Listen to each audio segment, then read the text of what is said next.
Well,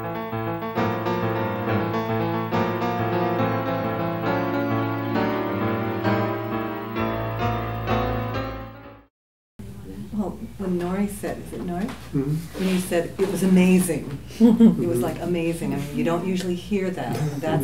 And so when we have an amazing experience, that really does help shift. And I was very interested in hearing what happened. Okay. That made it. What made it amazing?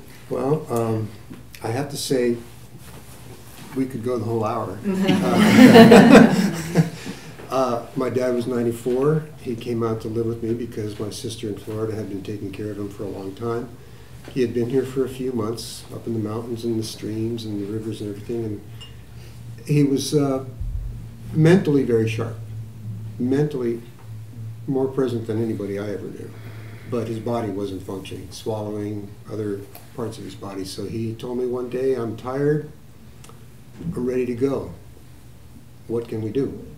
And I had an article that I'd just seen about stopping eating and drinking consciously.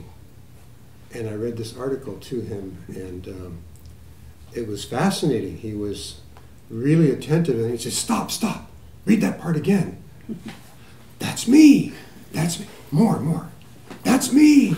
And the whole article he just resonated with. And so he said, can we do this? And I talked to Mary Beth, and we agreed that we would coach him, guide him through the process. And he stayed with it, and I just woke up this morning thinking, it's just one of the most courageous acts I think I've ever seen, especially from him. And he really stayed with it, and we massaged him. We had the Quaker people come in and sing. People came from all around to visit him, and he stayed with it. For 2 weeks, he was like a teenager because he didn't have to process food. He didn't have to do all that. All the embarrassment was gone.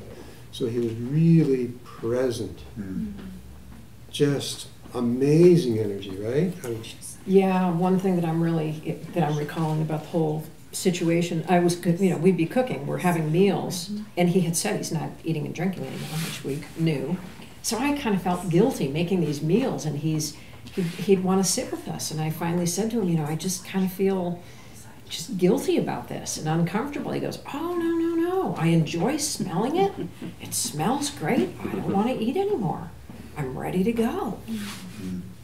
And it was just so amazing that he relieved me of my guilt, thinking that, gosh, here we're, eating this food and enjoying it, and he's never going to eat again.